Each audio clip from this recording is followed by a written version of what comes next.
Bonjour tout le monde. Aujourd'hui, je vais vous présenter beaucoup Tailwind, mais aussi comment je structure mes projets front-end. Fait qu'en gros, comment styliser sans devenir fou. Aujourd'hui, on va regarder rapidement comment on fait des interfaces utilisateurs esthétiques, responsives, sans utiliser trop les classes utilitaires de façon excessive. Je vais vous montrer quand j'organise, quand je style mes projets.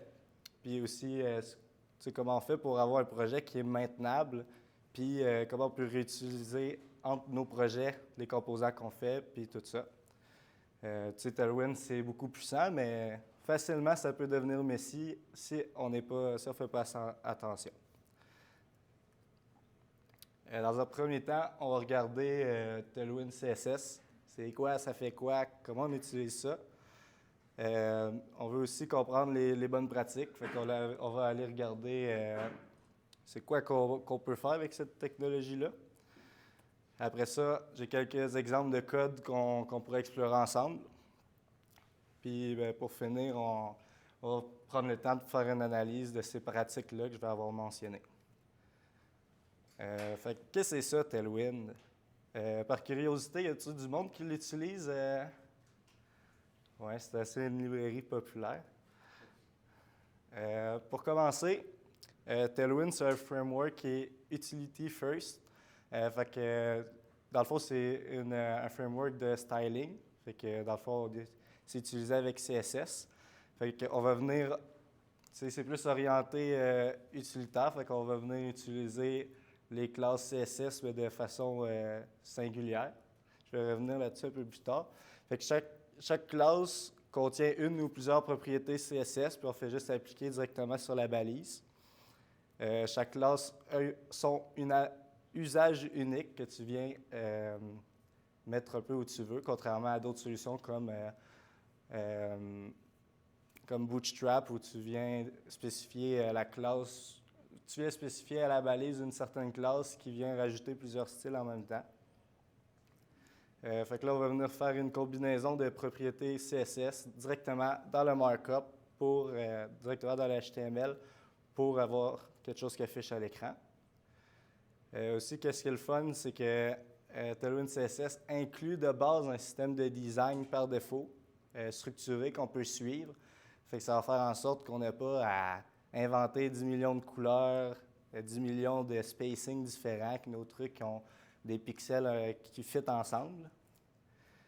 Puis aussi, tout peut être modifié si jamais ça nous tente. On n'est pas obligé d'utiliser leur couleur ou quoi que ce soit. Ça, c'est les couleurs qu'on peut utiliser dans Tailwind. On peut utiliser directement dans les variables CSS aussi. Les spacing, il y a un standard qu'on peut suivre. Moi, je fais juste réutiliser leurs choses. Vous pouvez override si vous voulez. Adam, celui qui a écrit la librairie, il a écrit un blog en 2017, juste avant de release le projet. Puis il expliquait pourquoi il avait imaginé cette façon-là de faire. Puis après de nombreuses itérations puis tentatives, il a décidé que sa remarque, en gros, ce qui m'a plus marqué dans le blog, c'est il dit la plupart du temps, quand il faisait son CSS comme il aimait le faire, c'était comme un miroir du HTML. Vu que ça reflétait parfaitement sa structure HTML, il se dit pourquoi pas mettre mon CSS directement dans mon markup.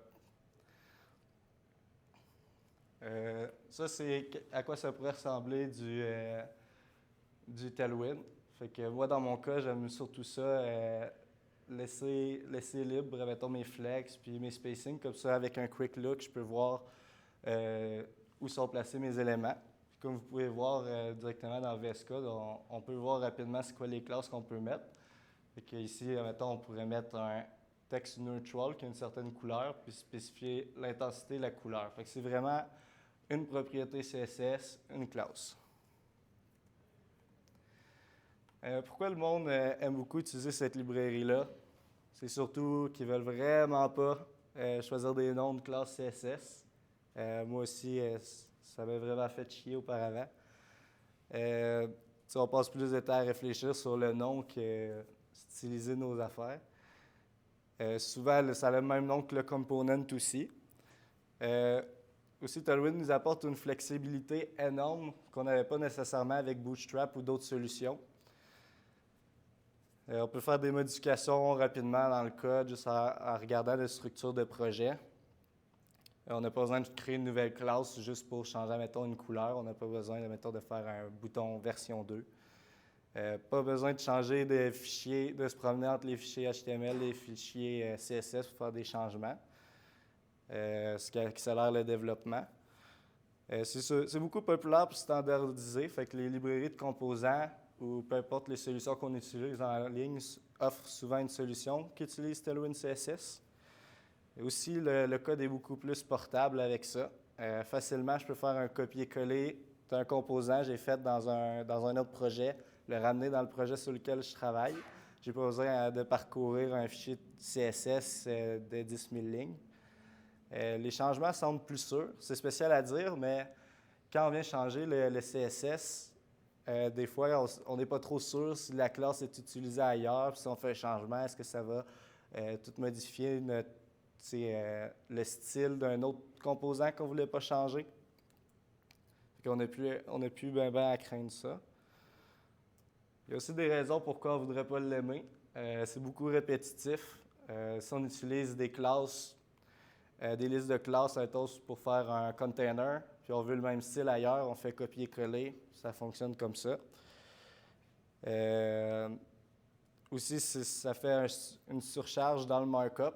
Dans le fond, vu que ton CSS, toutes les propriétés, tu peux les voir directement dans ton markup. Des fois, tu as plus une grande liste de classes que tu as de balises. Puis aussi, ça ne respecte pas le principe de separation of concern. Parce que le HTML, qui est la structure, est à la même place que le CSS, qui est le style. On rit souvent que la solution nous met autant de classes que ça, puis il faut une super grosse écran pour voir qu'est-ce qu'on met dans notre interface. Les différentes façons qu'on faisait auparavant pour styliser, bien souvent on utilisait des high-level components. Dans le fond, comment ça fonctionne, c'est pour réutiliser le style, on applique juste une classe, mais cette classe-là possède plusieurs spécifications CSS, tandis que Tailwind apporte une nouvelle philosophie qui est le Functional Utilities. Tu viens mettre seulement les classes qui représentent seulement une propriété, puis tu peux la répéter plusieurs fois dans ton code. Les conséquences d'utiliser du high level, ça fait que ton CSS est réutilisable. Fait que, mettons, tu veux spécifier un bouton, tu mets la classe bouton n'importe où, puis il va avoir l'air du bouton standard que tu veux que ça soit. Fait que si tu veux modifier l'apparence, tu as juste à changer une ligne dans le fichier CSS, puis tous les boutons vont changer. Par contre, le problème, c'est si on voudrait qu'un bouton ait, mettons, un corner moins rond, ou peu importe le changement, bien là, il faut créer une nouvelle classe, puis il faut aller changer des fichiers CSS, puis ça peut être plus difficile à maintenir des fois. D'un autre côté, avec Tailwind, si on veut restyliser, on va changer le fichier HTML. On ne touche pas vraiment au CSS. Ce que ça fait, c'est que ton composant il peut être réutilisable. Tu peux restyler facilement, mais par exemple, si tu veux changer, mettons, le style du bouton, il faudra que tu le fasses à plusieurs places. On va regarder un peu comment ça fonctionne, les Utility Classes. Généralement, on veut ajuster du style. Quand on veut rajouter du style, on vient spécifier un préfixe, puis après une valeur. Comme on peut voir là, on a comme background, une couleur, opacity, un chiffre, un padding, un autre chiffre. C'est toutes des abréviations. On a beaucoup de classes de variables. Dans le fond, tout ce que tu peux faire CSS, pas mal, tu peux faire ça avec Tailwind CSS. Mais là, on va regarder ensemble un peu un petit speedrun de qu'est-ce qu'on peut faire. On a les variants modifiers. Dans le fond, ça va être plus les states, le responsiveness, les autres variants qu'on peut avoir. Par exemple, ici, Si on veut un dark mode, on spécifie dark puis un autre background. Fait que quand ça va être dark mode, il va utiliser lui. Un autre exemple, si on vient mettre small, over, puis une certaine couleur de texte, il va s'appliquer seulement quand ces conditions-là sont remplies. Qu'est-ce qui est le fun avec ça? Ça, c'est mon coup de cœur de Tailwind, c'est que je n'ai pas à mettre des médias un peu partout dans mon fichier CSS. Tout peut être fait rapidement comme ça avec quelques mots. Après ça, on a les valeurs arbitraires. Dans le fond, c'est pas recommandé, mais on peut facilement venir mettre la valeur qu'on veut directement. Si tu as une couleur custom que tu peux mettre ça là. Tu pourrais le mettre aussi dans une variable CSS, puis c'est ça que je suggère. Après ça, on a la même chose, mais pour les variants. On peut aller dire, viens changer mes enfants. Fait que tu viens mettre ton CSS sélecteur. Puis après ça, tu viens mettre qu'est-ce qui doit être changé, par exemple, la couleur rouge. Là, ça devient intéressant. Avec CSS, tu peux mettre différents relationship variants.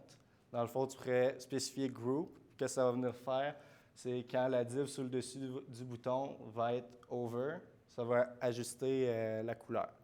Fait, dans le fond, on peut venir jouer directement dans le markup comment on veut que la logique des différents variants fonctionne. On a la même chose avec le checkbox. S'il est check, on met une certaine couleur. Puis en bas, on a le as. Fait que s'il possède un certain sélecteur, on veut mettre une certaine couleur. On a un truc un peu plus quasiment pareil, un peu similaire, avec les data states. Fait qu'on peut lire directement les data states dans les styles. On a du responsive. Quand on spécifie le small, il se base sur la taille de l'écran. Depuis la dernière version de Tailwind, Tailwind V4, on peut spécifier directement un container. Qu'est-ce qui est le fun avec ça? C'est si, mettons, tu as une sidebar dans ton application, tu ne veux pas nécessairement te fier à la taille de l'écran, mais à la taille d'un container. Fait qu'il va venir se rapetisser. Tu utilises ton alias, puis tu peux directement changer le style avec un small qui se fie sur le container. Après, on a des animations, des transitions déjà intégrées dans Tailwind. Fait que je peux facilement faire des transitions sans aller jouer directement dans les transitions et les animations CSS. Après ça, on a les directives. Ça, c'est super intéressant quand on veut rester dans le contexte des fichiers CSS. Si vous aimez ça naviguer à travers les fichiers, on peut seulement utiliser le @apply. On peut utiliser le Tailwind CSS directement comme ça. On peut aussi utiliser du CSS normal vu qu'on est dans le fichier CSS. Fait que si vous voulez faire des trucs un peu plus complexes, c'est permis. Maintenant que vous êtes des pros de Tailwind, on va regarder un peu plus concret comment on organise un projet, puis comment on peut régler les différents trucs que les autres ils vont un peu moins aimer de la librairie. Puis je suis d'accord avec toutes les concerns que les gens peuvent avoir avec une telle solution. Je vais vous montrer comment on peut conserver les avantages de Tailwind tout en réduisant certains des inconvénients qui accompagnent un framework basé sur les classes utilitaires. Voici mon idée géniale. TVA. TVA, pas pour TVA nouvelle, mais pour Tailwind View Atomic Design. C'est une méthodologie que je n'ai pas inventée, mais j'ai inventé le nom. J'ai trouvé ça bien comique. Dans le fond, on va utiliser Tailwind CSS avec Vue. Ça peut être React pour les projets un peu plus complexes. C'est vous qui choisissez. Moi, j'aime bien Vue avec Composition API. Ça me permet de sauver bien du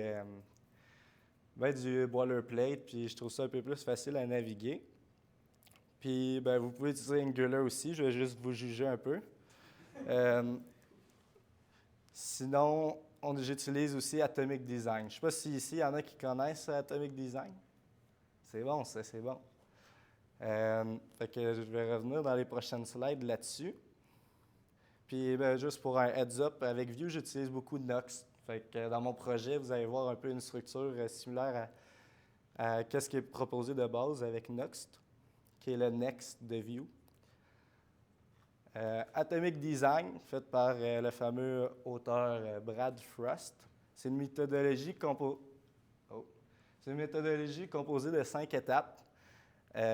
Ces étapes-là vont travailler ensemble pour créer des systèmes de design d'interface un peu plus intentionnels et hiérarchiques. Pour plus de détails, vous pouvez aller lire son livre, chapitre 2, ça explique vraiment, mais je vais faire ma job de personne sur scène, puis je vais vous expliquer rapidement comment ça fonctionne. Dans le fond, on a nos 5 types de fichiers. On a l'atome, la molécule, l'organisme, template, page. Pour l'atome, c'est comme notre bloc de construction fondamentaux. C'est l'élément HTML de base, ton bouton, ton input, ça serait un atome. C'est surtout là que je vais venir mettre mon style de base, puis c'est ça qu'on va venir réutiliser directement dans les molécules, qui est une étape en haut. Fait que la molécule, c'est un groupe d'éléments simples d'interface. Fait que, mettons que tu as ton champ avec un label puis un input. Ton label, ça serait un atome. Ton input, un atome. Tu mets ça ensemble, molécule. Fait que ça a une seule responsabilité, puis ça, c'est réutilisable dans les organismes. Les organismes, c'est composé de molécules et d'atomes, généralement des molécules. Puis c'est un composant UI un peu plus complexe. Ça représente des sections d'interface, mettons une bannière, une sidebar. Puis ça, on peut aussi la réutiliser à plusieurs places dans l'application. Ça peut utiliser aussi d'autres organismes. Quand tu es rendu un peu plus dans des trucs complexes interface, tes organismes utilisent d'autres organismes qui utilisent d'autres organismes. Après ça, on a le template. Je ne me casse pas trop la tête avec le template. Moi, je pars directement de la page, qui est l'étape après. Mais c'est une structure au niveau de la page. Ça ne va pas expliquer c'est quoi qui va se passer dans la page, mais c'est ça qui va prendre tous les organismes, placer, voir comment on met ça dans la page. Puis c'est composé d'organismes. Ça spécifie l'emplacement du contenu. Puis après ça, on a la page qui utilise le template, qui vient mettre les vraies données, vient mettre le look à la page, dans le fond, comment l'application devrait être perçue. Puis c'est l'interface finale, dans le fond. Ça correspond à une route, hein, ton /login, ton /home. Pourquoi on utilise ces thèmes de sciences fortes secondaire 4? C'est parce qu'on ne peut pas trop utiliser les termes comme component, blocks, parce que souvent, c'est un peu mêlé. Quand tu parles component à quelqu'un, il ne le placerait peut-être pas à la même place qu'un autre dev. Fait qu'avec ces termes-là pas utilisés en informatique, on peut être sûr que tout est bien compris. Fait que quand on n'a pas de termes normaux, on n'a pas d'ambiguïté. Fait que qu'est-ce qui est en bas ici, c'est surtout système. Fait que c'est qu'est-ce qui est apport logique application. Puis après ça, le template, la page, ça a plus rapport avec le produit. Nos classes Tailwind CSS, parce qu'on se rappelle tantôt, un des problèmes qu'on avait avec Tailwind, c'est qu'on liste beaucoup de classes. Puis ces classes-là, on ne veut pas non plus les répéter. Puis on veut être sûr que quand on change à quelque part, ça change partout quand on le souhaite. Fait que c'est surtout les atomes qui vont contenir ces longues strings de classes-là. Fait que là, ça va laisser un peu plus épurer nos organismes surtout, puis notre page. Alors, on ne veut pas non plus que ça soit trop crowded. Puis ça serait un exemple de comment on pourrait voir ça. Ça, c'est Instagram. Fait qu'on voit la page, comme vous pouvez voir sur votre cellulaire. Le template, ça serait un peu la même chose, mais sans les images, sans l'information. Après, l'organisme, on a mettons, le header, la section où que tu peux aller scroll, puis en bas, la navigation. Puis les molécules, ils redivisent ça encore. Par exemple, le header, on a les logos sur le côté, puis le logo à gauche, puis les icônes à droite. Puis les atomes, il va venir séparer les icônes individuellement. Fait que les atomes, c'est le plus petit qu'on peut être. Qu'est-ce qui est le fun aussi avec ça, c'est que quand on parle avec les designers ou on regarde des interfaces, mettons Figma ou peu importe, on peut facilement diviser dans notre tête en regardant, ouais, ça va être placé ça. Fait que moi, personnellement, quand je regarde une interface, je me dis, voici mes organismes, voici mes atomes, puis puis ça place directement mon arborescence dans ma tête avant même de commencer un projet. Fait que là, on va faire un peu de démonstration. Je vais vous montrer un peu comment je fonctionne dans un projet standard. Puis non, ce ne sera pas une to-do app qu'on va faire aujourd'hui, malheureusement. Fait qu'en premier lieu, je vais vous montrer le Figma de l'application qu'on va regarder. Fait que ça, ce serait l'application qu'on va venir faire. Vous êtes chanceux, je vous ai fait un beau truc Figma. Si je n'étais pas sur scène, c'est ça que j'aurais juste fait. Mais puisqu'il faut que je vous montre quelque chose, j'ai tout fait ça. Oh my God, comment on zoome sur un trackpad? Ouais, ça marche pas trop. Colin. C'est bon. Fait que ici, je les ai séparés selon qu'est-ce qu'on vient d'apprendre comme différentes étapes. Atome, ce serait qu'est-ce qu'on a en bleu. Molécule, qu'est-ce qu'on a en rose. Puis les organismes en rouge et la page en jaune. Comme on peut voir ici, en regardant directement notre design, on est capable de le séparer visuellement. Dans le fond, la page ne sera pas plus compliquée, c'est tout le slash home que j'ai ici de représenter. Après ça, on a nos différents organismes qui seraient la sidebar, la bannière ici, la summary sur le côté, puis les détails au centre.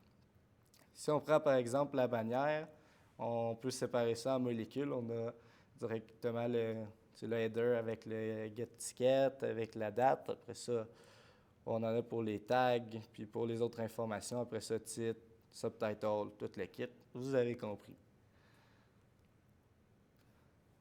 Pour montrer l'arborescence de fichiers, on va aller voir un peu le code que j'ai ici. Je pense qu'il doit y avoir un truc ouvert. Je vais zoomer un peu. Comment que je fonctionne principalement? Là, c'est une structure similaire à Nox, mais qu'est-ce qui nous intéresse, c'est qu'est-ce qu'on a sous App. Sous App Component. Puis c'est ici que je vais mettre les différents components. Puis sous ces dossiers-là, on va avoir la structure que je vous ai montrée avec atome, molécule, organisme. J'aime ça avoir mon fichier component, mon fichier common qui va avoir tous les organismes, molécules, peu importe, que je vais venir réutiliser à travers l'application. Il y a beaucoup d'atomes qui se retrouvent ici. Par exemple, mes icônes, par exemple mes containers. J'aime ça mettre le préfixe app dans ce contexte-là, à cause que ça me permet de facilement venir rechercher, mettons que ça fait longtemps que j'ai travaillé sur un projet, je vais venir chercher quelque chose, je sais que c'est utilisé à travers l'application, je vais mettre app, ça vient déjà réduire mes choix, puis là, mettons container, il est là, je rentre dedans. Fait que c'est de même que j'aime m'organiser, puis sinon, dans les autres dossiers, on a home. Dans le fond, j'en ai un pour chaque page. Fait qu'en ce moment, j'ai juste la page home. Mais sous ça, je viens aussi spécifier les différentes sections. Fait qu'un j'ai la bannière de taille summary. Sous UI, c'est là que les composants de ShadCN se retrouvent. J'aime bien les séparer parce que c'est pas mes components. Je vais revenir à mon PowerPoint. Fait que là, il y a plusieurs règles que j'aime ça me mettre en place. C'est pour m'aider à garder une certaine structure puis pour pas le front-end part en couille. Il y a plusieurs désavantages qu'on a nommés de Tailwind CSS. J'ai certaines règles qui viennent les aider un peu plus. De base, j'ai les règles d'Atomic Design, mais à part ça, j'en ai quelques autres. Quelques-uns de plus. Je nomme mes fichiers comme j'ai dit tantôt avec mon app. J'aime ça mettre un préfixe. Par exemple, ici, je vais mettre home. Puis si je suis dans Summary, je mets home Summary. Fait que visuellement, je sais un peu comment placer mon application. Fait que j'aime me promener avec mon contrôle P dans VS Code. J'aime ça mettre home Summary. Puis là, j'ai ma liste des components que j'essaie de trouver. Fait que j'essaie de spécifier directement la page, la section. Puis ça me permet aussi, quand je suis certaines structures comme ça me permet de sauver. Je me dis, attends, OK, je fais un container, j'appelle ça app container ou peu importe, puis là, je me dis, ah, ce nom-là est déjà pris, il faut que je fasse du refactor, blablabla. Ça m'arrive jamais parce que je suis ma structure. Des fois, si tu es vraiment loin dans ton application, ça va faire des longs noms, mais au moins, il n'y a jamais un nom qui va se répéter. Fait que ça me permet d'être libre d'esprit à propos de ça. Je viens un peu d'expliquer, là, mais avec app, on a un peu le même avantage de mettre app dans mes components qui est sous common.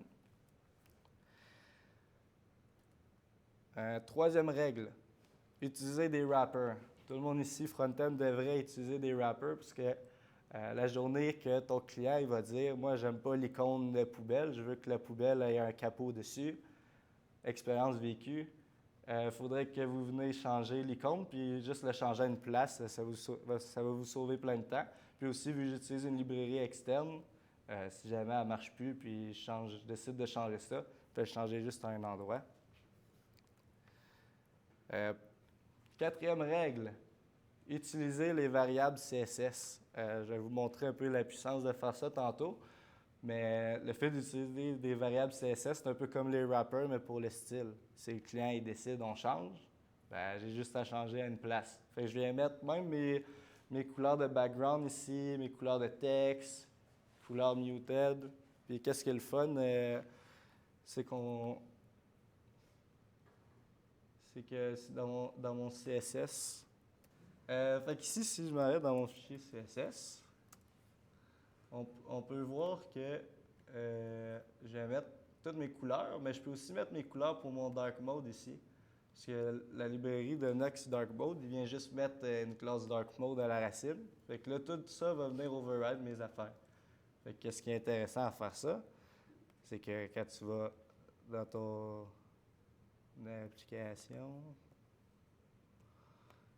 application, ben si je décide que je veux l'avoir en dark mode, tada, coup de bouton, tout est changé. Puis si je déciderais de mettre d'autres couleurs, d'autres thèmes, ben, ce serait un peu la même logique. Je peux juste changer mon point CSS, mes variables CSS, puis toutes les couleurs peuvent être changées en une shot.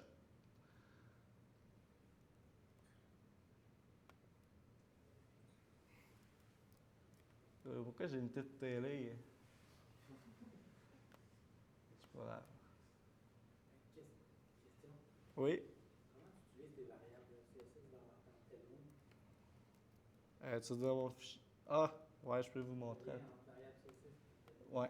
Dans le fond, juste à les mettre là, parce que depuis Tailwind V4, avant, on fonctionnait avec un fichier .config.ts. Maintenant, on fonctionne surtout avec ces bases CSS maintenant. Fait que tout, qu'est-ce que je mets ici, c'est reconnu par Tailwind. Puis si, maintenant, je m'en vais dans mon app container, je peux directement venir utiliser mon background. Puis il va venir utiliser ma couleur que j'ai spécifiée dans le fond. Fait que pareil ici, là, au lieu d'utiliser directement les neutrals puis un numéro, j'ai mis un certain standard. J'ai dit, mon neutral, cette couleur-là, il va être base. Ben, je l'ai mis dans mon Tailwind CSS, puis il fait juste être lu. Par exemple, c'est ça ici. Fait que j'utilise le même nom directement dans le component, puis il le reconnaît. Ça peut être pareil pour les spacing, mais moi, personnellement, je ne touche pas à ça.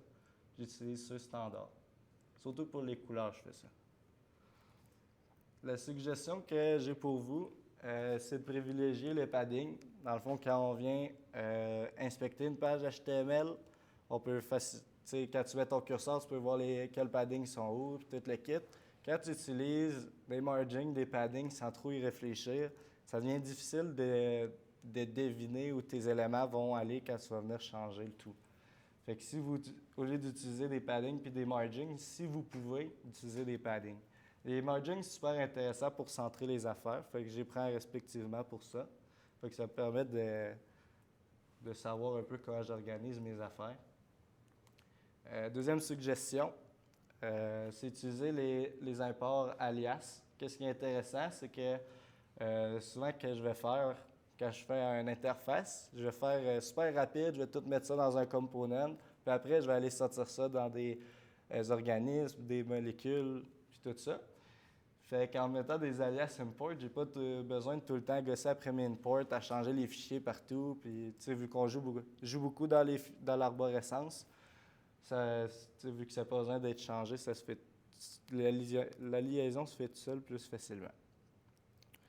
Si vous ne faites pas ça, je vais juste mettre une PR un commentaire sur la PR, mais c'est pas grave. Qu'est-ce qui est le fun avec ces façons-là de faire, c'est qu'on peut faire des sites qui ont beaucoup de... on peut facilement changer les couleurs. Par exemple, hier soir, ça c'est ceux-là que je viens de vous montrer. Je peux aussi mettre une image background super facilement. Je peux venir changer mes icônes, je peux venir changer la couleur. Tu sais, tout est configurable comme en 30 secondes. Là. On fonctionne comme ça. Puis je l'ai utilisé sur plusieurs projets, fait que j'ai utilisé ça pour faire plusieurs interfaces.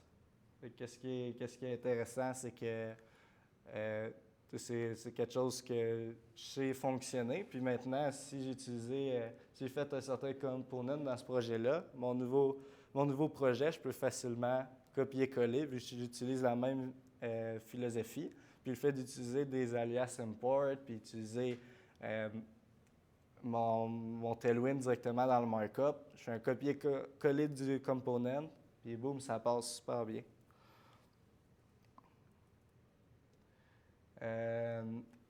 J'ai quelques tips and tricks pour vous. Il y en a plusieurs qui vont dire que ça rend le markup trop chargé.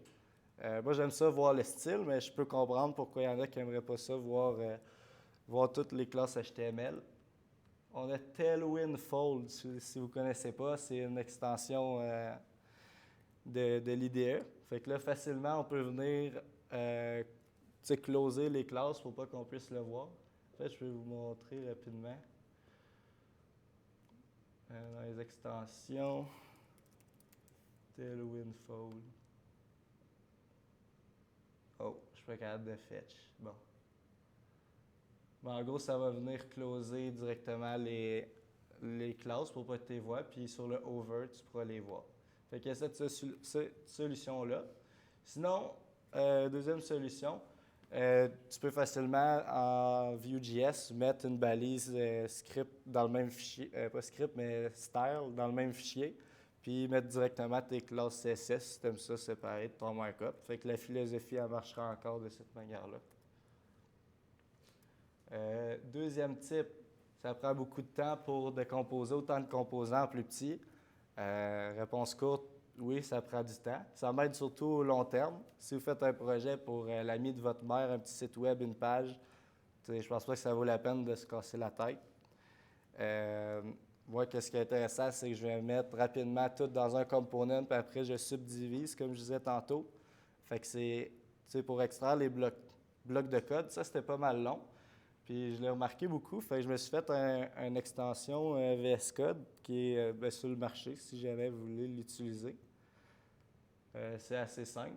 Dans le fond, mettons, je pense que j'avais un bloc là, que j'avais besoin d'extraire en plus. Oh, je suis à la bonne place.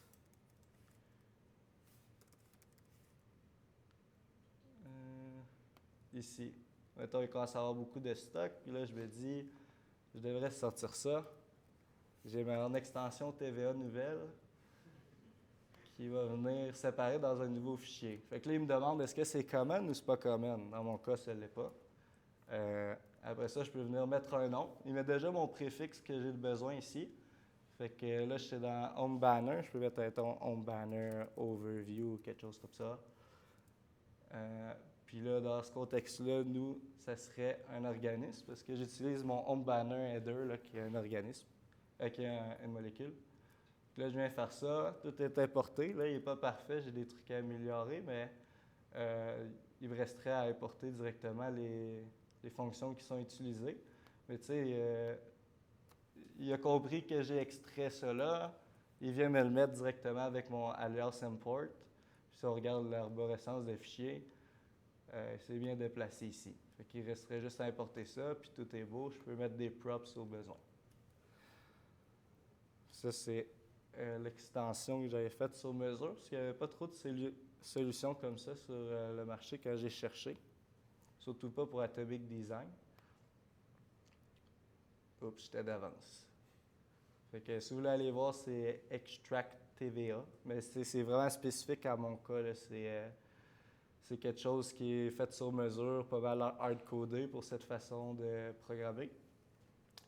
Est-ce que ça va entraîner un long prop drilling? Prop drilling étant de passer tout le temps les informations en prop. Fait que, mettons, ton component utilise un child, tu vas lui dire, fais juste passer la prop plus bas, passer plus bas, passer plus bas. Personnellement, moi, j'utilise les librairies de gestion d'état, puis j'utilise les informations directement dans les fichiers de gestion d'état. Fait que, par exemple, en Vue, ce serait Pinia. Fait que moi, personnellement, j'ai pas de prop dealing plus qu'un enfant ou 2 enfants plus loin. Fait que moi, ça va surtout dans les... Si je le fais, là, c'est dans les... quand je rentre dans un atome ou dans une molécule. Mais si vous préférez construire avec un prop drilling, parce que je sais qu'il y en a qui aiment bien sortir la donnée directement dans le component de la page, bien c'est sûr, ça va faire des gros blocs, là. Ça va être beaucoup demandant. Fait que pas de prop drilling ici. Type 4. Est-ce que je vais devoir mémoriser la structure du projet? Heureusement pour vous, non. J'ai mis sur GitHub un projet standard déjà avec toute la philosophie que j'ai expliquée aujourd'hui. Fait que juste, si vous le voulez, venez me contacter ou aller sur mon profil. Mais en gros, j'utilise le standard de Next j'utilise Pinia pour ma gestion des états, Prettier bien sûr, les trucs de Tailwind. Puis à part ça, c'est un peu bare bones. Après ça, tu viens rajouter ce que tu as besoin par-dessus. Fait que juste les trucs que j'utilise dans tous les projets, dans le fond, j'ai mis. Puis finissons avec mon expérience. Fait qu'est-ce que vous voulez l'utiliser? Moi, personnellement, ça m'a beaucoup aidé à maintenir une cohérence. Quand je suis arrivé au départ dans le front-end, j'étais un peu mélangé comment je devrais structurer les affaires, puisque on peut faire un peu n'importe quoi, puis ça va afficher correctement. Mais à force de travailler avec des clients, puis gérer les changements qu'ils me demandaient, ça devenait un peu difficile de gérer tout ça, mais tu as mis un peu tes trucs n'importe où, puis après un an, si le client te recontacte, tu as de la misère à te retrouver. Ça a renforcé ma confiance dans la création de UI.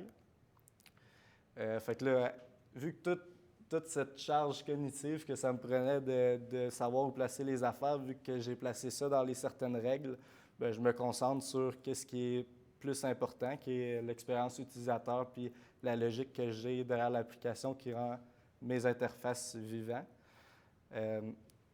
Fait qu'à chaque fois que je retourne dans un projet, je sais exactement où j'ai placé mes affaires pour faire les copier-coller entre mes projets. Aussi, j'utilise ces techniques-là dans les petits puis moyens projets. J'ai jamais utilisé ça dans un super gros code base. Ça, c'est vraiment j'utilise ça dans mes projets personnels où je suis le seul développeur. Fait qu'en entreprise, si l'entreprise utilise déjà une autre méthodologie, je pense pas que ça vaut la peine de switcher. Tant qu'il y a quelque chose en place, ça fait bien la job. Je trouve quand même que c'est avantages. J'ai pas parlé de TypeScript volontairement. Qu'est-ce qui est le fun avec cette façon-là de travailler, c'est que peu importe comment tu gères ta logique d'application, c'est à ta discrétion. Un peu tout va fonctionner. Ça, c'est vraiment juste pour l'affichage. Pour ceux-là qui ont la front-end phobie, au moins vous avez des règles à suivre pour vous aider à vous retrouver si jamais c'est un peu plus compliqué. Surtout si vous travaillez sur le projet ici par là, puis vous partez comme 6 mois, vous revenez, au moins vous pouvez savoir où vous avez mis vos affaires. Pour ceux-là qui sont habitués avec les interfaces utilisateurs, peut-être que ce n'est pas nécessaire non plus à utiliser une philosophie similaire à la mienne. Si ça fonctionne super bien, tant mieux pour vous. Je ne pense pas que c'est la solution absolue, là. Mais si vous travaillez principalement avec des interfaces utilisateurs, n'hésitez pas à l'utiliser pour un de vos projets. Ça pourrait changer votre vie, je pense. Les inconvénients, puisque comme toute méthodologie, ça vient avec ses inconvénients. Il y a une certaine complexité initiale, dans le sens où tu apprennes un nouveau système avant de commencer le projet. Tu n'es pas habitué à fonctionner comme ça. Si tu as une équipe, il faut que tout le monde l'apprenne, sinon ça ne fonctionnera pas non plus. Fait qu'il y a une charge cognitive de base pour les nouveaux contributeurs. Fait qu'il faut qu'ils apprennent les règles à suivre pour travailler efficacement. Ça fait beaucoup de fichiers. Même dans un petit projet, je me ramasse avec beaucoup de fichiers. Fait que quand je navigue, des fois, ça peut être mêlant. Mais maintenant que j'utilise beaucoup le contrôle P dans VS Code, je me retrouve assez vite. Mais jouer dans l'arborescence, ça devient un peu plus compliqué. Là, c'est rare, je me promène par là. Il y a aussi un risque de sur-abstraction. Des fois, c'est pas tellement nécessaire de subdiviser à l'infini non plus. Là. Des fois, il faut savoir où s'arrêter. Fait que cette limite-là est dure à comprendre, mais après un peu d'expérience, tu deviens un peu plus habitué. C'est un preview d'un talk que je vais faire à Kung Fu l'année prochaine. Fait que si vous avez des critiques, n'hésitez pas à venir me parler. Vous n'allez pas me rendre triste, inquiétez-vous pas. Fait que me dire les bons coups, les mauvais coups, des conseils. Fait que c'est un preview que j'ai fait pour vous aujourd'hui. Fait que je vais continuer à développer l'idée pour l'année prochaine. Puis c'était ça la présentation. Merci.